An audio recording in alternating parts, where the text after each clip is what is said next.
The Samsung Galaxy A53 is just like about the only mid-range smartphone this year that has come out with so many missing accessories. There is no charger in the box, which is why it comes in a very small retail package. Also, this phone does not have 3.5mm jack port, and there is a trick side to its support for extra memory card, like memory card slot. I'll talk about that in a bit when we get inside the device and get to see the memory slot. Another funny thing about this device is that Samsung held a 1 hour long launch event for this device without mentioning the chipset inside. I even checked through the website of Samsung, and the only thing I got to see was the phone is powered by a 5nm process chipset. So, what chipset is in this device? Why is Samsung so afraid of talking about the chipset? Well, we'll talk about all that in this teardown video, and it's me, the inside man from Teardown, and this is your first time of being here. Don't forget to hit the subscribe button and turn on the post bell. First off, the phone feels premium, no doubt about that. The back is plastic, the front is Gorilla Glass 5, which is very durable, and the frame is aluminum. So you can say this is top quality material, no doubt about that.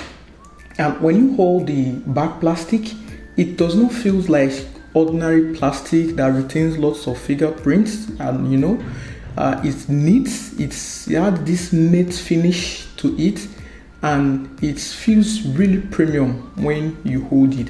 Even when you try bending it, it feels really good to the touch.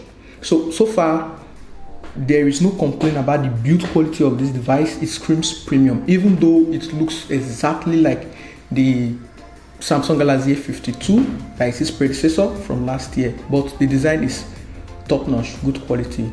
Now, this phone is also water resistant, right? It has IP67 rating and is water and dust proof.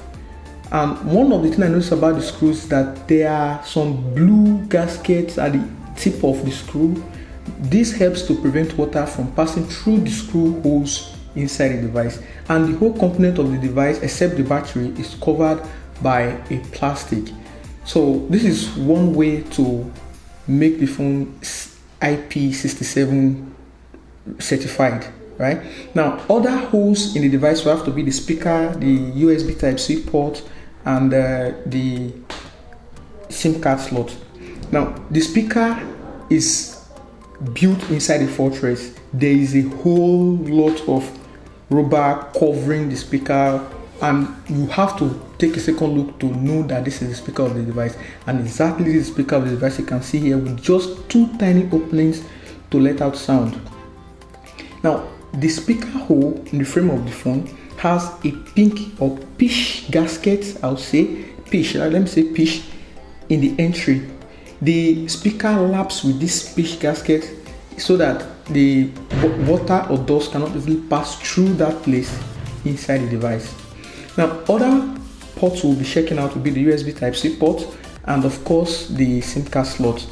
There is ribbon cables and the fingerprint scanner and the network cables that is attached to the bottom board, and there are two screws holding the bottom board to the frame of the device. So I'll just have to take out those screws and take out the top board first. I have to make sure I remove all the ribbon cables and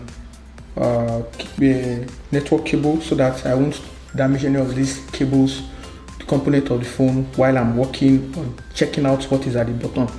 Now, the phone supports 5G. This is the first time Samsung is launching a 5G smartphone in Nigeria. Kudos to that. It's a welcome development, and it has two cables. One is white, one is black. My best guess is the white one is for the 5G subsys wave, subsys 5G, and the black one is for 4G and other connectivity. And on the frame, on the bottom board, you can see it's boldly written W and B, and also at the top board. This is to specifically indicate to engineers that the W is where you pin the white board, and the black is where you put the black cable, network cable. The entrance of the SIM card slot has a little gasket surrounding it. This again should help prevent water from getting into the device. Now, here is the tricky thing. This phone supports a memory card slot, but it only it's only when you use one SIM card, it uses a shared memory slot. So if you are using two SIM cards, you can add a memory card. If you are using a SIM card and a memory card, you can have two SIM cards.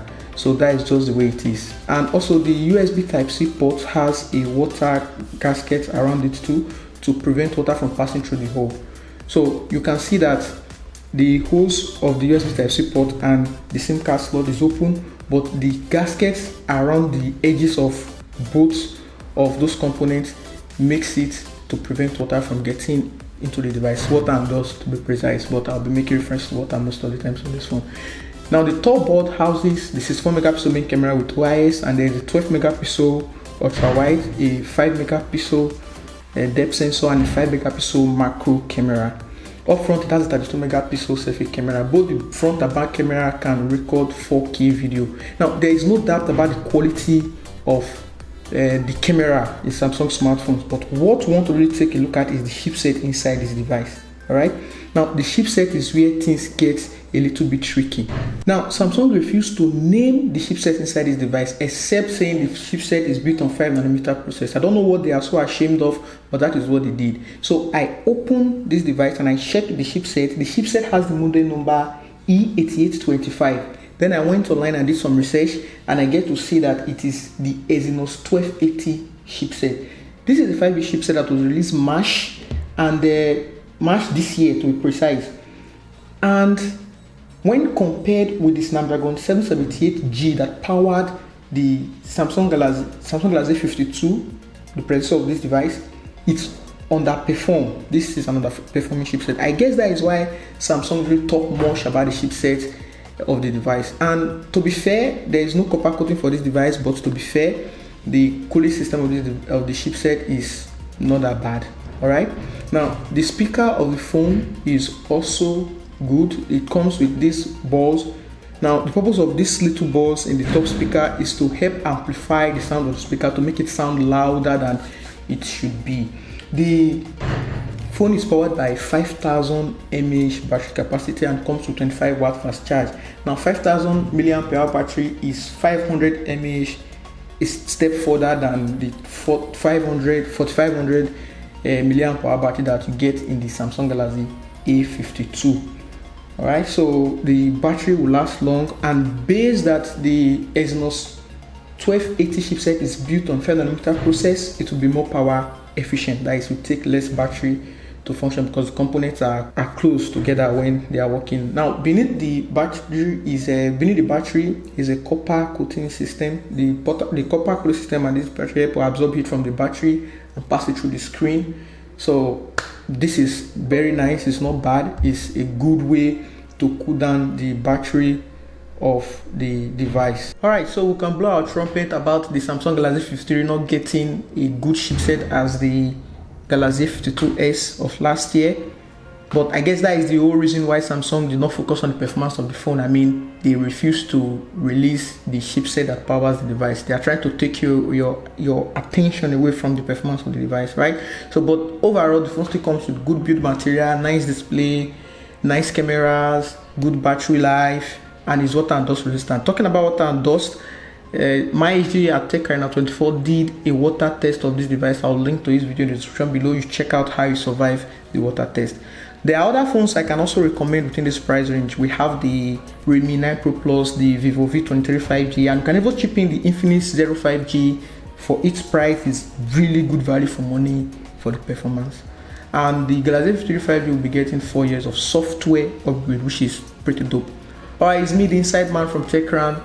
Samsung definitely do not want you to focus on the performance of this device, and they hide the chipset of the device and also remove lots of accessories for a budget phone. This has been it. Tell me what you think about this phone in the comment section below. I'll see you guys in the next one. Bye for now.